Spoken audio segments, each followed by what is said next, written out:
At 3 a.m., Ran, a 20-year-old Muslim living in New York, lies awake in a dark, cluttered room. Clothes are strewn carelessly over the bed and even hang on the door, while dust gathers on the old furniture and cobwebs silently drape the walls. His eyes, wide and desperate, are glued to his phone as he scrolls through endless tabs. Some of these tabs show Islamic lectures he once hoped would bring him comfort, but others reveal the tempting, harmful content that relentlessly keeps him awake. At 5:30 a.m., the quiet darkness of Ran's room is gradually pierced by the soft glow of early dawn. Multiple alarms ring out as the beautiful call to prayer begins, announcing the start of a new day. With a heavy heart, Rant's hand emerges from under his blanket to silence the persistent alarms. The bright light of his phone contrasts with the dim room, serving as a constant reminder of the inner chaos he battles nightly. Amidst this, the worried voice of his mother echoes in his mind. She has called him 3 times, pleading for him to pray and find some stability. Despite the call to prayer, Ran drifts back into a fitful sleep, only to wake at 11 a.m. Guilt washes over him as he checks his phone, now littered with countless notifications. A stark reminder of the precious time he's lost in endless scrolling.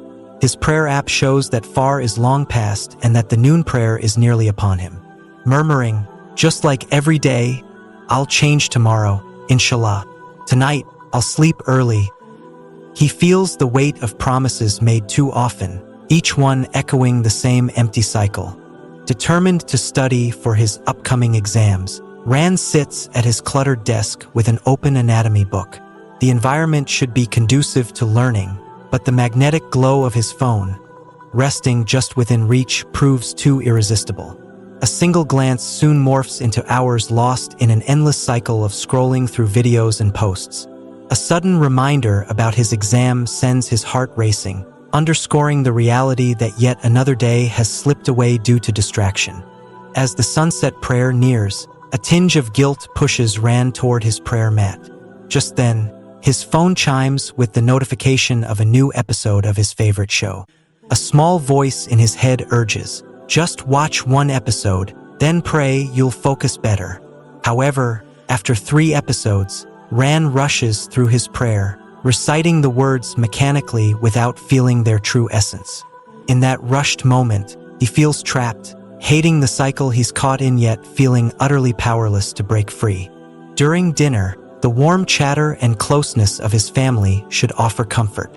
His little sister, Sarah, excitedly shares details of her day at Islamic weekend school, and his father speaks with genuine enthusiasm about the new youth program at the mosque. Yet Ran remains absorbed in his phone, barely lifting his eyes from the screen. Though his family is right there, a vast chasm grows between him and them, a painful isolation that deepens his inner turmoil.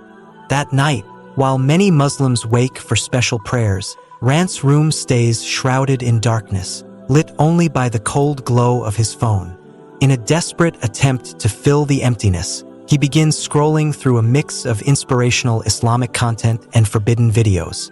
What starts as a quick distraction soon spirals into a relentless, self-destructive cycle. Each swipe deepens his sense of shame and self-hate, trapping him further in isolation and regret. For the first time in months, Ran stands in front of his mirror, truly seeing his tired, defeated self. The reflection stares back with a heaviness that mirrors his inner fatigue.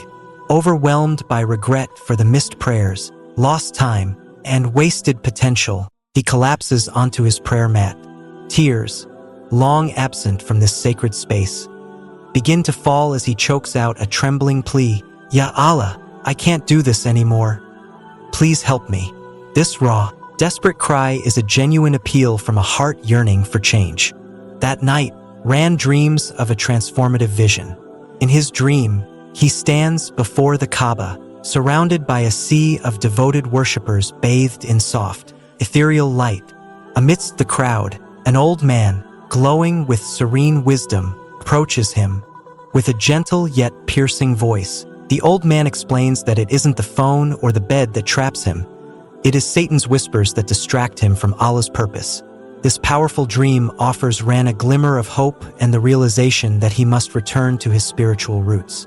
Awakening from the dream, Ran feels a surge of conflicting emotions. The old man's words echo in his mind, but soon the familiar pull of his phone lures him back.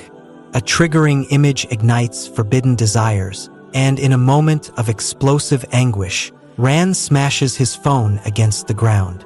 The shattered device symbolizes the climax of his internal struggle, a cathartic act of defiance against the forces that have held him captive in a cycle of despair. In the quiet aftermath of his outburst, Ran retreats to his journal.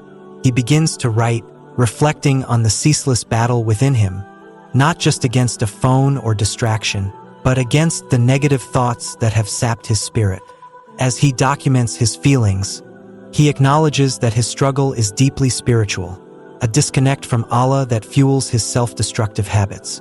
With each word, he sees a path toward renewal, where mindfulness and prayer might replace the constant barrage of digital distractions. With the morning light gently filling his room, Ran hears a soft notification. His phone, now miraculously charged. For a split second, the old temptations tug at him, but now he hesitates. With a quiet, steady resolve, he sets the phone aside and turns back to his journal. In this serene moment, he embraces the possibility of a new beginning, a life where mindfulness, consistent prayer, and a focus on Allah's presence replace the distractions that once ruled his nights. The dawn marks not just a new day, but the start of his journey toward true inner peace.